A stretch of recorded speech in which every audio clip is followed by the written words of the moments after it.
Ngopi Pagi, ngobrol inspirasi dan edukasi bareng Profesor Zudan.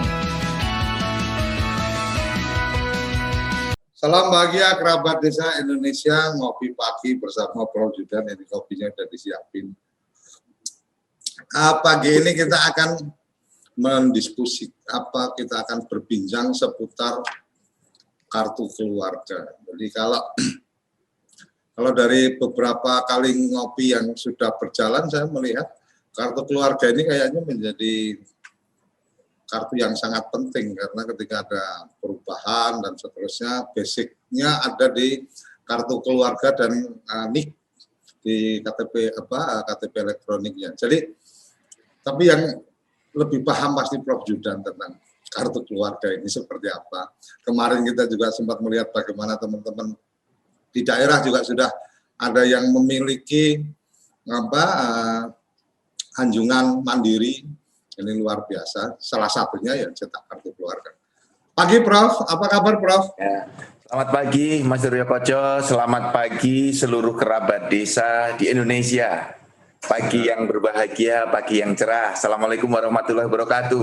Waalaikumsalam. Sehat selalu Mas Suryo Koco beserta seluruh kru TV Desa. Di kantor nih Prof? Sudah di kantor. Mantap. Jadi berangkat pagi karena ini kalau komandannya pagi-pagi udah di kantor gini, anak buah yang pusing juga. Oke Prof, silakan kita obrolin tentang kartu keluarga. Terima kasih Mas Suryo Koco, rekan-rekan semuanya, pemirsa TV Desa dan Dukcapil seluruh Indonesia yang sudah bergabung. Kita masih suasana PSBB skala lokal di DKI. Masih working from home, tetapi saya memilih bekerja dari kantor agar suasana di kantor tetap dinamis. Sedangkan yang working from home tetap boleh working from home. Yang penting produktif. Nah, pagi hari ini saya ingin menyampaikan materi melalui TV kita, TV Desa, tentang kartu keluarga. Inilah dokumen administrasi kependudukan yang wajib dimiliki oleh seluruh keluarga dan seluruh anggota keluarga. Jadi harus dimiliki oleh keluarga dan anggota keluarga. Loh, bagaimana ini maksudnya? Jadi begini, Ibu dan Bapak, rekan-rekan semuanya, kerabat desa, setiap penduduk Indonesia itu rumah administrasinya ada di kartu keluarga. Ada ayah, ada ibu, ada anak-anak, ada kakek, ada nenek yang ikut di rumah kita, ya, yang ikut dalam satu rumah tangga ditempatkan di dalam kartu keluarga, termasuk asisten rumah tangga. Itulah tempat NIK, tempat data-data kependudukan disatukan, disarikan dalam kartu keluarga. Nah, oleh karena itu penting sekali dalam satu keluarga memiliki kartu keluarga. Anggota-anggota keluarganya juga harus memiliki kartu keluarga. Untuk apa? Untuk dia bisa melakukan updating sewaktu-waktu sudah ada perubahan data. Yang kedua, sewaktu-waktu diperlukan. Karena apa? Semua transaksi di Indonesia pasti basisnya kartu keluarga. Untuk masuk sekolah ditanya kartu keluarga, karena di situ ada nama ayah dan bundanya. Kemudian mengurus izin mendirikan bangunan, pasti ditanya KTP, kartu keluarga, karena di situ ada alamatnya. Mengurus perizinan, nanti mengurus pembelian rumah, karena untuk diketahui apakah dia sudah menikah atau belum, hubungan suami istrinya seperti apa, seperti itu. Jadi inilah dokumen yang sangat penting. Kemudian bagaimana cara membuatnya? Nah ini Mas Suryo Koco dan seluruh kerabat desa. Saat ini pemerintah melalui peraturan Presiden nomor 96 tahun 2014 diikuti kemudian di peraturan Menteri Dalam Negeri nomor 108 tahun 2019 dan Permendagri 109 tahun 2019. diberikan kemudahan-kemudahan dalam pelayanan. Membuatnya bisa manual, datang ke Dinas Dukcapil, boleh. Secara online, mengajukan melalui WhatsApp, boleh. Melalui aplikasi online yang ada di Android, boleh. Melalui website juga boleh. Nah, bagaimana mencetak kartu keluarganya? Ini juga diberikan kemudahan. Dicetak di Dinas Dukcapil juga boleh. Dicetak di rumah sendiri oleh penduduknya juga boleh. Karena sekarang kartu keluarga kita sudah dicetak dengan kertas putih biasa. Ini dalam rangka memberikan kemudahan layanan. Nah, untuk itu kepada masyarakat jangan lupa dokumen kependudukan yang paling dasar ini harus segera diurus bagi yang belum memiliki atau diupdate bagi yang sudah ada perubahan. Nah, kapan kerabat desa semuanya harus mengurus kartu keluarga. Kartu keluarga kita harus diurus ketika ada perubahan data kependudukan. Itu kuncinya ketika ada perubahan data kependudukan. Perubahan data kependudukan terjadi karena ada yang datang dan ada yang pergi dalam kartu keluarga kita. Kalau ada yang datang, itu ada bayi yang baru lahir masuk di kartu keluarga kita. Atau ada anggota keluarga baru, ada keponakan masuk, ada pembantu rumah tangga atau asisten rumah tangga yang dimasukkan di kakak kita, atau kakek dan nenek ikut di kartu keluarga kita. Ada yang datang. Kemudian ada yang meninggalkan kartu keluarga kita. Berarti ada daftar nama dalam kartu keluarga yang pindah. Meninggalkan kartu keluarga itu. Misalnya dia menikah, pecah kakak. Meninggal dunia, dikeluarkan dari kakak. Atau pindah rumah. Nah, itu dua hal besar. Ada yang datang dan ada yang pergi. Yang ketiga, nah ini yang menarik. Ketika ada perubahan data, dulu belum memiliki golongan darah. Sekarang di kartu keluarganya kita sudah periksa ke Dinas Kesehatan, sudah periksa di Puskesmas, ada golongan darahnya, ditambahkan. Dulu putra-putrinya, kerabat desa, pendidikan putra-putrinya masih SD, sekarang sudah SMA, harus diperbaiki. Pekerjaannya berubah.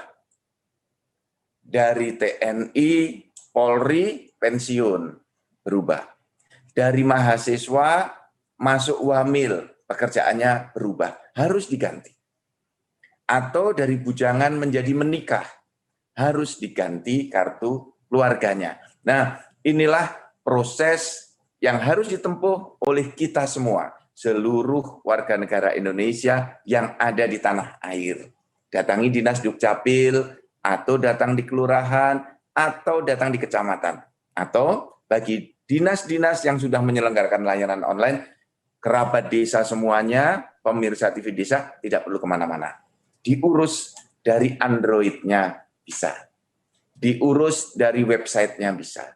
Dengan WhatsApp juga bisa. Mas Surya Koco, saya mohon izin, ingin menjelaskan juga kepada seluruh kerabat desa tentang perkembangan kartu keluarga di Indonesia. Silakan. Yang sekarang masih berlaku. Jadi Mbak Diana, saya minta tolong untuk diskusi kita, ya sharing kita ini lebih fokus, bisa ditayangkan jenis kartu keluarga yang masih berwarna biru, kalau ada yang masih ditandatangani dengan tanda tangan basah dan cap. Jadi saat ini, pemirsa TV Desa dan seluruh kerabat desa, di Indonesia masih berlaku 3 jenis kartu keluarga saat ini. Bagi yang masih memiliki kartu keluarga seperti yang ada di layar TV Desa, ini masih berlaku. Bukan yang ini, Mbak. Yang ini dulu. Ya. Jadi kartu keluarga warna biru, ada capnya, dan ada tanda tangan dengan bullpen. Ini masih berlaku sepanjang data-data di kartu keluarga Bapak dan Ibu belum berubah. Kalau ada yang meninggal dunia, maka harus diganti kakaknya. Inilah kakak dalam bentuk paling lama yang masih berlaku sekarang. KK warna biru dengan cap dan dengan tanda tangan basah. Nah, jenis datanya terbatas, tidak ada golongan darah di sini. Ya. Kemudian belum memuat tanggal perkawinan, belum memuat status kawin belum tercatat. Ini isi dokumennya terbatas. Nanti saya akan tampilkan untuk kerabat desa semua yang sudah paling lengkap. Kemudian yang kedua, jenis kartu keluarga masih warna biru, masih dengan kertas security, tetapi sudah ditandatangani dengan tanda tangan elektronik. Tanda tangan elektronik, Mas Koco, itu ada tampak di kolom kanan bawah, yang seperti QR code. Maaf, dengan bentuk QR code. Orang mengatakan barcode, yang kita beri tanda kotak merah di kolom kanan bawah. Nah, inilah model kartu keluarga yang kedua. Ini juga masih berlaku. Mulai berlaku 2019 sampai dengan Juni 2020. Mulai 1 Juli di Indonesia sudah menerapkan kartu keluarga dengan kertas putih biasa. Minta tolong Mbak Diana, kertas putih seperti ini. Jadi dengan kertas HVS putih seperti ini. Jadi inilah yang bisa dicetak sendiri oleh penduduknya. Ini dengan kertas putih biasa, seperti ini, bisa dicetak di rumah penduduk, bisa dicetak di kantor. Kalau hilang kakaknya, tidak perlu datang lagi ke Dinas Dukcapil. Penduduk bisa mencetak sendiri. Jadi satu keluarga, kalau putra-putrinya 3, putra-putrinya bisa menyimpan satu-satu. Sehingga kalau diperlukan di sekolah, tidak perlu lagi mencari di orang tuanya. Ini anak-anaknya juga bisa mandiri. Nah, apa perbedaannya yang mencolok di sini dengan KK yang lama warna biru? Kalau kartu keluarga yang berwarna putih ini tidak ada lagi lembar salinan KK. Kalau yang dulu kan ada salinan untuk RT, ya, salinan 1 untuk kepala keluarga, salinan 2 untuk RT, salinan 3 untuk desa, salinan 4 untuk kecamatan. Coba Mbak Diana dibuka contoh di KK yang lama. Ini di dalam tulisan ini tampak, Bapak dan Ibu, rekan-rekan semua, ada salinan dikeluarkan tanggal berapa, lembar 1 untuk kepala keluarga, lembar 2 untuk RT, lembar 3 untuk desa atau kelurahan, dan lembar 4 untuk kecamatan. Nah, sekarang tidak ada lagi, karena semua bisa dicetak, tidak berupa salinan. Ini, langsung. Nah, artinya kalau nanti diperlukan, silahkan diminta saja. Nah, sekarang yang perlu saya sampaikan adalah terkait dengan hal-hal yang baru di dalam kartu keluarga. Misalnya golongan darah. Coba ini gambarnya disingkirkan biar nggak nutupi. Nah, di kolom kanan, coba Mbak Diana, ada nggak slide yang ada warna merah di golongan darah. Di ujung kanan atas itu ada kolom golongan darah. Kalau yang di slide yang di saya sudah ada ini warna di golongan darah diberi warna merah. Kemudian ada kolom yang di tengah, kolom 6, ada agama atau kepercayaan. Jadi dalam satu keluarga ada yang sebagai penghayat kepercayaan terhadap Tuhan Yang Maha Esa, dan ada yang menjadi pemeluk agama. Itu. Jadi sudah seperti itu. Kemudian kolom yang ada memuat tanggal perkawinan. Coba diganti ini Mbak Diana. Slide-nya yang tadi itu, yang sebelum ini. Ada lagi enggak sebelum ini? Yang kalau nggak ada, kita buka saja. Nah, ini. Bukan itu. Yang barusan Nah, jadi itu, ini. golongan darah. Nah, ini loh. Jangan diganti dulu. Ada kolom berisi tanggal perkawinan.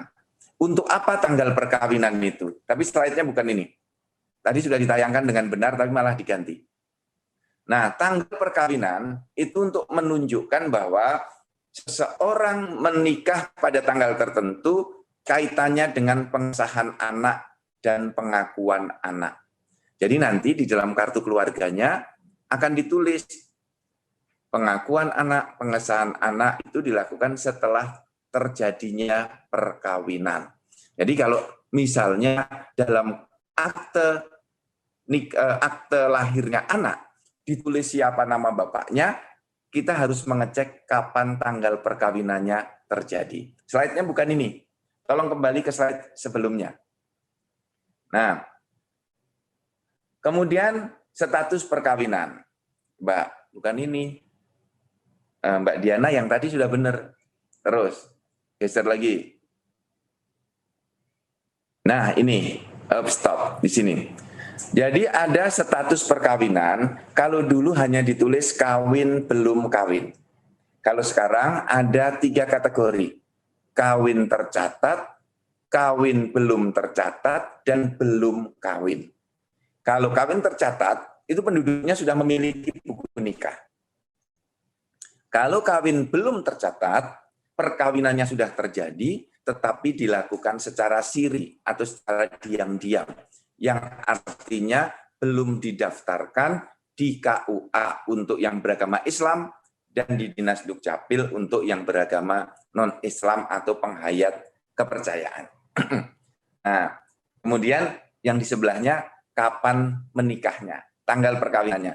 Nah, kalau ada masyarakat yang datang ke Dinas Dukcapil tidak bisa menunjukkan tanggal perkawinannya, maka ditulis belum kawin. Kalau kemudian sudah kawin dan punya buku nikah, harusnya kan ditulis kawin tercatat.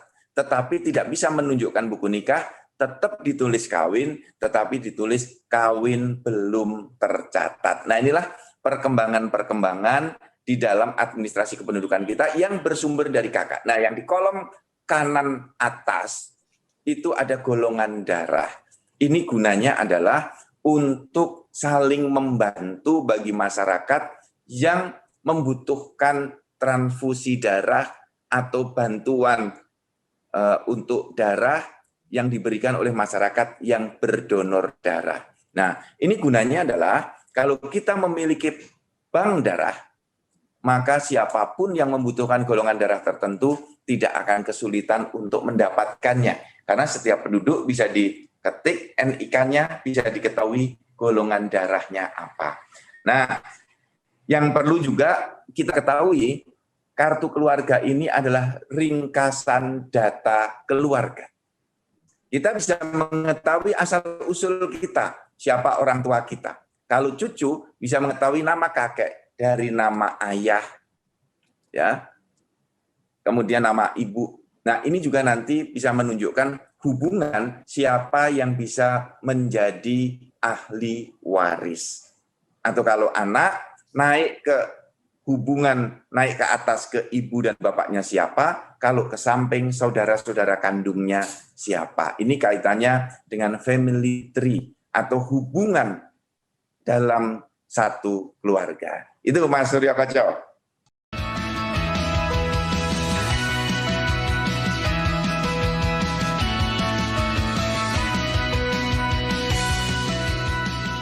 Ngopi Pagi, ngobrol inspirasi dan edukasi bareng Profesor Zudan.